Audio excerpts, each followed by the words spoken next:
በጋሞ ዞን በጣም የሚያሳዝን ነገር ተፈጥሯል። በደቡብ ክልል ማለት ነው። ይህ ግን ለመጀመሪያ ጊዜ አይደለም። በተደጋጋሚ በዛ ቦታ እንደዚህ አይነት አደጋዎችን እየሰማ እንገኛለን። በደቡብ ክልል በጋሞ ዞን ማለት ነው በሶስት ወረዳዎች ላይ በጣለው ዝናብ ምክንያት መሬት ተንሸራቶ በጣም ብዙ ሰዎች ናቸው የሞቱት። ግን ደግሞ በዚህ ክልል ይህኛው የመጀመሪያ ጊዜ አይደለም። 2016ም እናስታውሳለን። ወደዛ ነገር እመጣበታለሁ። ግን አሁን ስለተፈጠረው በዚህ ባለፉት ቀናቶች ስለተፈጠረው ነገር ልንገራችሁ። በጋሞ ዞን በሚገኙ በሶስት ወረዳዎች ላይ ለሶስት ቀናት በተከታታይ በጣለው ዝናብ ምክንያት በመሬት መንሸራተት ከ128 በላይ የሚሆኑ ሰዎች ጠፍተዋል። እነዚህ የጠፉ ሰዎች ናቸው። ከነዚህ መካከል ግን እስካሁን በተደረገው ፍለጋ አማካኝነት ወደ 60 ምናምን የሚሆኑት ተገኝተዋል፣ አስክሬናቸው ማለት ነው። በጣም በሚያሳዝን መልኩ የጠፉት ግን በአጠቃላይ 128 የሚሆኑት ናቸው በሶስቱም ወረዳዎች ላይ ማለት ነው። ግን ደግሞ በጣም የሚገርመው ከሶስቱ ወረዳዎች የጋጮ ባባ የሚባል ወረዳ በጣም አደጋ የደረሰበት ቦታ ነው። በጣም ሰዎች የሞቱበት ማለት ነው። በዚህ ወረዳ ብቻ ከ50 ምናምን በላይ ሰዎች ናቸው የሞቱት። 50 ምናምን ደግሞ ገና በፍለጋ ላይ ነው። በዛ ወረዳ ብቻ ማለት ነው። በጣም የተጎዳ ወረዳ። ይህ አደጋ እንግዲህ የደረሰበት ምክንያት ከየካቲት 30 እስከ መጋቢት 2 ባሉት 3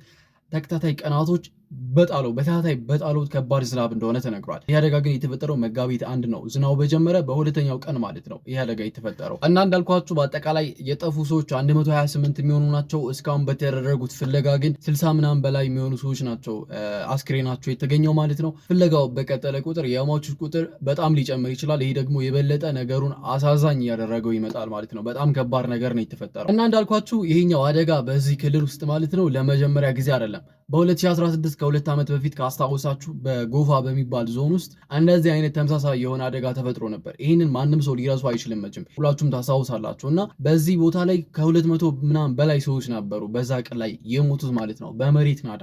እና ይሄኛው ለመጀመሪያ ጊዜ አይደለም፣ በተደጋጋሚ ነው እዚህ ክልል ውስጥ ይሄ ነገር የሚፈጠረው። በጣም አሳዛኝ ነገሮች ይፈጠራሉ በየዓመቱ እና ይህ ክልል እንደዚህ አይነት አደጋዎች በጣም የሚከሰትበት ክልል ነው። ለማንኛውም እኛ በበኩላችን ለቤተሰቦቻቸው ለሚያውቋቸው ሰዎች በሙሉ መጽናናትን፣ ለጎፋ ዞን ሕዝብ መጽናናትን እንመኛለን። ሀሳብና አስተያየታችሁን ኮመንት ላይ ታሳውቁ ትችላላችሁ። ቻናሉን ሰብስክራይብ እያደረጋችሁ ቪዲዮውን ደግሞ ላይክ እያደረጋችሁ